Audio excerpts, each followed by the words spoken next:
Movie की starting में Superman की कहानी को देखते हैं। जब क्रिप्टन प्लेनेट खत्म होने वाला था तो उसके मोम डैड सुपरमैन की जान बचाने के लिए उसे पृथ्वी पर भेज देते हैं, पर वहीं हमें दिखाया जाता है कि उसकी हिफाजत करने के लिए उसके पीछे उसकी कजन को भी भेजा जाता है। उन दोनों का स्पेसशिप एक दूसरे से इंटरलॉक था ताकि वो एक ही जगह धरती पर लैंड कर सके। कैरा की मोम उसे बताती है कि उसकी जर्नी बहुत लंबी होने वाली है, पर इसमें उसे कोई प्रॉब्लम नहीं होगी क्योंकि वो मैक्सिमम टाइम सोती रहेगी। वह अपनी मोम से प्रॉमिस करती है कि वो हर हालत में अपने कजिन की हिफाजत करेगी और इसके बाद वो अपने स्पेसशिप में बैठकर वहां से निकल जाती है। पर जब क्रिप्टन प्लेनेट डिस्ट्रॉय होता है तो उससे एक बहुत ही स्ट्रॉन्ग शॉक वेव निकलती है, जिसकी वजह से कैरा का शिप फैंटम जोन में चला जाता है, यानी कि स्पेस के ऐसे जोन में जहां समय गुजरता नहीं था। वो 24 साल तक सोती रही।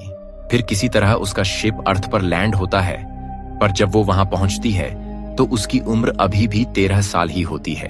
पर उसका कजन अब एक बेबी से बड़ा होकर दुनिया के लिए सुपरमैन बन चुका था और उसे अब किसी की हिफाजत की जरूरत नहीं थी। सुपरमैन कैरा को लेकर उन्हीं के पास गया जिन्होंने उसे पालकर बड़ा किया था, क्योंकि वो चाहता था कि उसका भी बचपन उसी की तरह बीते और एक दिन वो उसी की तरह अपनी पावर को रियलाइज कर सके। कैरा को उस फैमिली में एक बहन भी मिली जिसका नाम एलेक्स था।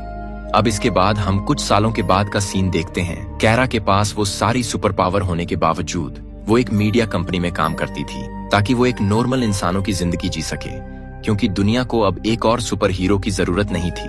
वही हम उसके एक फ्रेंड चार्ली को देखते हैं जो कहीं ना कहीं कैरा को पसंद करता था, पर कैरा उसे सिर्फ अपना एक दोस्त मानती आई थी। कैरा के ऑफिस में उसकी बॉस ग्रैंड उसे कुछ एम्प्लॉयज को अपनी कंपनी से निकालने को कहती है क्योंकि वो उतने लोगों को अफोर्ड नहीं कर पा रहे थे। ग्रैंड के इस डिसीजन से कैरा खुश नहीं थी।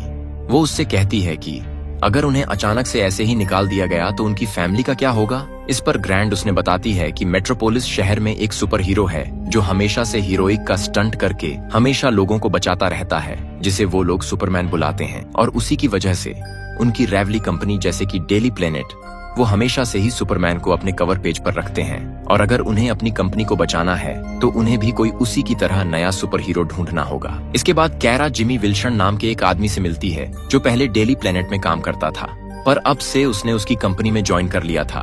कैरा जिमी को जानती थी क्योंकि वो सुपरमैन का अच्छा दोस्त था और एक बेहतरीन फोटोग्राफर भी। जिमी से अपनी द्वारा खींची गई सुपरमैन की एक तस्वीर गिफ्ट के तौर पर देता है, जिसे कैरा बहुत खुश होती है।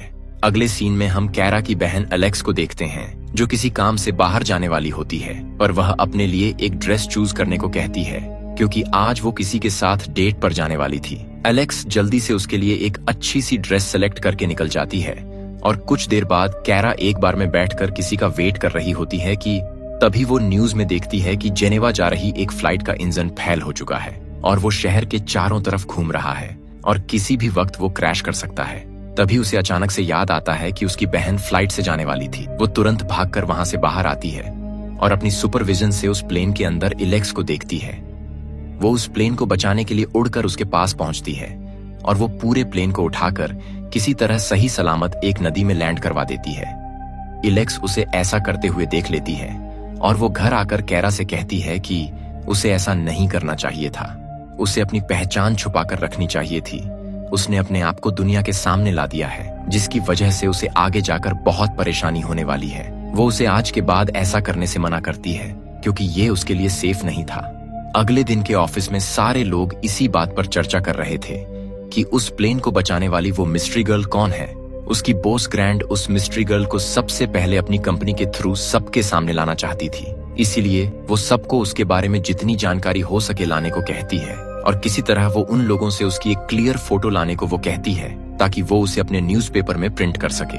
कैरा इस सब से काफी ज्यादा एक्साइटेड थी। वो किसी को अपने बारे में बताना चाह रही थी और वो अपने फ्रेंड चार्ली को तुरंत छत पर मिलने के लिए बुलाती है और वहां से वो बताती है कि वो मिस्ट्री गर्ल जिसने प्लेन को बचाया वो कोई और नहीं बल्कि वो खुद है। चार्ली को उसकी बातों पर विश्वास नहीं हो रहा था, पर जब उसने उसके सामने उड़कर दिखाया तो चार्ली की आंखें खुली की खुली रह जाती हैं। इसके बाद हम उस शहर में वॉर्टेक्स नाम के एक एलियन को देखते हैं जो अपने बॉस से बात कर रहा होता है कि कैसे उसका कल एक प्लेन को क्रैश कराने का प्लान एक लड़की ने फेल कर दिया। उसके बॉस को पता चल जाता है कि वो लड़की एलुरा की डॉटर कैरा है।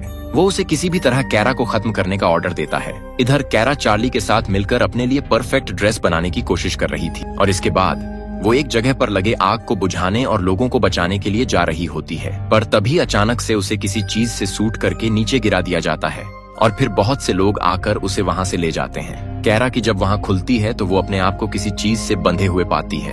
वहां से हैक हेंजो नाम का एक आदमी मिलता है जो उसे बताता है कि ये सारे मटेरियल क्रिप्टोनाइट से बने हैं जिसे वो तोड़ नहीं सकती। तभी वो वहां पर अपनी बहन अलेक्स को देखती है जो आकर उसके हाथों को खोलती है। इसके बाद हैंग उसे बताता है कि वो डीओ के कब्जे में है, यानी कि department of extra normal operation, जो पृथ्वी को बाहर की दुनिया और एलियन के खतरे से बचाने का काम करती है। वो लोग कह रहे हैं कि तब से नजर बनाए हुए हैं जब से वो यहाँ पर लैंड हुई थी, क्योंकि उसके शिप के पीछे फोर्ट्रोस भी यहाँ आ गया था। क्रिप्टोन का मैक्सिमम सिक्योरिटी वाला प्रिजन था जिसमें बहुत से खतरनाक एलियंस कैद थे।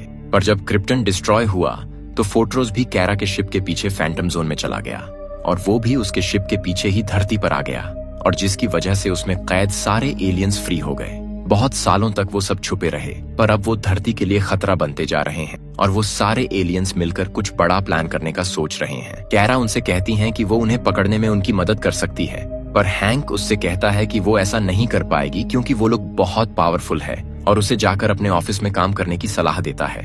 अगले दिन कैरा को पता चलता है कि उसकी बॉस ने उस मिस्ट्री गर्ल को सुपर गर्ल का नाम दिया है, और तभी वहां पर जिमी आता है जिसने सुपर गर्ल की एक क्लियर फोटो ली थी, जिसे देखकर उसकी बॉस बहुत खुश होती है। कैरा जब जिमी से इस बारे में बात कर रही होती है कि तभी उसे अचानक से किसी की आवाज सुनाई देने लगती है। वो उसे आलोरा की बेटी कहकर बुला रहा होता है और उससे कहता है कि अगर शहर के लोगों की वो जान बचाना चाहती है तो वो तुरंत शहर के पावर प्लांट के पास आके उससे मिले। कैरा बिना कुछ सोचे उससे मिलने के लिए निकल पड़ती है। वहां पहुंचकर वो उसे आवाज देने लगती है कि तभी उसको वही एलियन वॉर्टेक्स हमला करता है। कैरा उससे पूछती है कि वो कौन है और उससे क्या चाहता है। वॉर्टेक्स उसे बताता है कि उसकी माँ अलोरा ने उसे फोर्ट्रोस में कैद किया था और उसे मारकर वो उसका बदला लेना चाहता है, और उसके बाद उन दोनों के बीच में फाइट होने लगती है। वॉर्टेक्स पर बहुत भारी पड़ रही है क्योंकि कैरा ने अभी तक अपनी पावर को सही से इस्तेमाल करना सीखा नहीं था। वो कुल्हाड़ी से वार करता है जिससे कैरा घायल हो जाती है। वो उसे मारने वाला होता है कि तब तक वहां पर एलेक्स अपनी टीम के साथ आ जाती है और वो कैरा को बचा के वहां से डीओ के हेडक्वार्टर में ले जाती है। वहां एलेक्स उसके शरीर पर से उस कुल्हाड़ी के टुकड़े को निकालती है और उस मेटल को ट्रैक करके वो वॉर्टेक्स के लोकेशन का पता लगा लेते हैं। कैरा हैंक से कहती है कि वो इस बार उसे जरूर खत्म कर देगी, और वो उसके पास पहुंच जाती है और उसके ट्रक से टकराकर उसे नीचे गिरा देती है और उस पर लगातार हमला करने लगती है। पर वॉर्टेक्स उस कुल्हाड़ी की मदद से अब भी उस पे भारी पड़ रहा था। वो उसे एक जोरदार हमले से मारने ही वाला था, पर कैरा अपनी लेजर बीम से उसके वेपन को डिस्ट्रॉय कर देती है, जिसके धमाके में वॉर्टेक्स बुरी तरह घायल हो जाता है। पर वो कैरा के सामने सरेंडर करने के बजाय खुद को ही मार लेता है। अगले दिन कैरा जिमी से लंच के लिए पूछती है, पर वो उससे कहता है कि वो छत पर आकर उससे मिले, और वहाँ वो केरा को बताता है कि उसे पहले से ही पता था कि वो सुपर गर्ल है, क्योंकि सुपरमैन ने पहले से ही उसे सब कुछ बता दिया था और उसने ही तुम्हारा ध्यान रखने को कहा था ताकि वो अपनी पावर को खुद ही रियलाइज कर सके। अगले सीन में हमें उन सारे एलियंस की हेड को दिखाया जाता है जो कोई और नहीं बल्कि कैरा की मोम अलोरा की जुड़वा बहन एस्ट्रा होती है, और उसे जब पता चलता है कि सुपर गर्ल उसकी ही बहन की लड़की है तो वो समझ जाती है कि वो उनके लिए कितनी खतरनाक हो सकती है। कैरा ट्रेनिंग करने लगती है ताकि वो अपने दुश्मनों के सामने अपने पावर का सही से इस्तेमाल कर सके, पर अभी तक उन लोगों ने उसे ये क्लियर नहीं किया था कि वो पूरी तरह से तैयार है। कैरा बार बार एलेक्स से कह रही होती है कि अब उसे ट्रेनिंग की कोई जरूरत नहीं, क्योंकि अब वो एलियंस का मुकाबला करने के लिए पूरी तरह से रेडी है। कैरा भी एलेक्स से बात ही कर रही होती है कि उसे चार्ली का कॉल आता है जो उसे बताता है कि शहर के एक पोर्ट पर आग लग गई है और वहां पर बहुत से लोग फंसे हैं।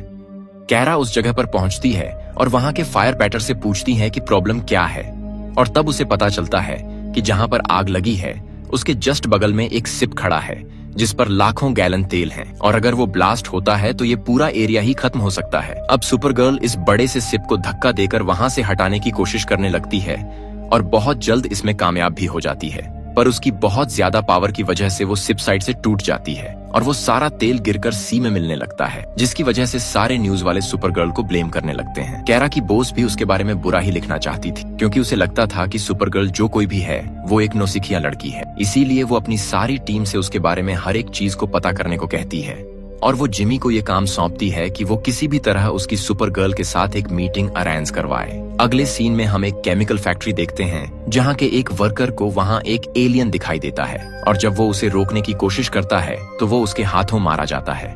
अगले दिन डीओ की टीम इस जगह की इन्वेस्टिगेशन करती है। उस वर्कर की बॉडी में उन्हें एक अलग तरह का मेटल मिलता है, जिसे देखकर कैरा को अपने बचपन की याद आने लगती है। उसकी मोम ने एक बार उसे ऐसे ही एक एलियन के बारे में बताया था जिसे हेलग्रामाइट, और फिर वो ये बात हैंक को बताती है और उन्हें उस एलियन के बारे में पता चल जाता है कि वो अपने आप को किसी भी रूप में ट्रांसफॉर्म कर सकता है। कैरा उनसे कहती है कि हम पिछली बार की तरह मिलकर काम करेंगे और उस एलियन को मार देंगे, पर एलेक्स उसे लेकर एक कमरे में जाती है जहाँ पर क्रिप्टोनाइट का रेडिएशन होता है। वो उससे कहती है कि उसे ट्रेनिंग की जरूरत है और क्रिप्टोनाइट की वजह यहाँ पर उसकी पावर काम नहीं करेगी, और उसके बाद एलेक्स से लड़ाई के मूव सिखाने लगती है। कैरा अपनी पावर पर ज्यादा भरोसा करती थी, इसीलिए वो जिसके मूव के सामने टिक नहीं पा रही थी और वहाँ से गुस्सा होकर वो चली जाती है।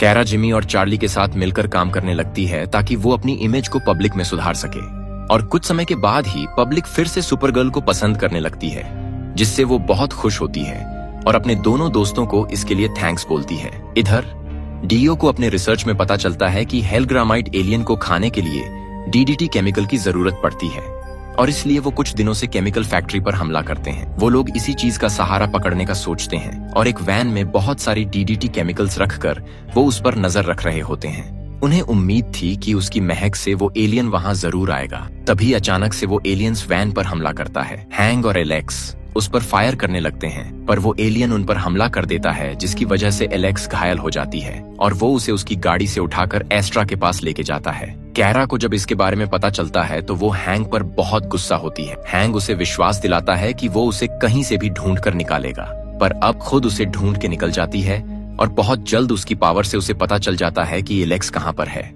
वो तुरंत इसके बारे में हैंक को बताती है और वहाँ पर जल्दी से पहुँचने को कहती है, और इसके बाद कैरा सीधे उस जगह पर पहुँचती है जहाँ उसे एलेक्स दिखाई देती है, और तभी उस पर हमला होता है और वो वहाँ पर एस्ट्रा को देखती है। कैरा उससे कहती है कि वो तो मर चुकी थी क्रिप्टन के डिस्ट्रॉय होने पर, लेकिन वो उसे बताती है कि वो मरी नहीं थी क्योंकि उसकी मोम एलोरा ने उसे फोर्ट्रोज में कैद कर दिया था। वो कैरा को अपने साथ मिलकर काम करने को कहती है ताकि पृथ्वी पर उनकी रेस का राज हो सके, पर कैरा उसकी इस बात से सहमत नहीं थी, तो एस्ट्रा उस पर हमला करने लगती है और बहुत जल्द उसे मारकर घायल कर देती है। पर तब तक वहाँ पर हैंक भी आ जाता है। एस्ट्रा उसे पकड़कर मारने ही वाली होती है कि तभी हैंक उसके हाथ में क्रिप्टोनाइट से बने चाकू से हमला कर देता है, जिससे एस्ट्रा को बहुत तकलीफ होने लगती है और वो वहाँ से भाग जाती है एलेक्स का। उसके बाद अच्छे से इलाज किया जाता है और वो कैरा को अपनी जान बचाने के लिए थैंक्स बोलती है। उसके बाद वह कैरा को एक रूम में लेकर जाती है जहां पर वो रिकॉर्डेड वीडियो के थ्रू अपने क्रिप्टोनियन एंसेस्टर से बात कर सकती थी। अगली सीन में हम एस्ट्रा को देखते हैं जो उस चाकू की वजह से काफी तकलीफ में होती है। वो कहती है कि उसने इंसानों को बहुत कमजोर समझा, पर वो काफी चालक और होशियार निकले, और यहाँ पर मूवी का दी एंड हो जाता है। लौटूंगा ऐसी ही शानदार कहानी के साथ। कहानी अच्छी लगी हो तो वीडियो को लाइक करे, सब्सक्राइब करे और अपने दोस्तों के साथ शेयर करना ना भूले। मिलते हैं नेक्स्ट वीडियो में। धन्यवाद।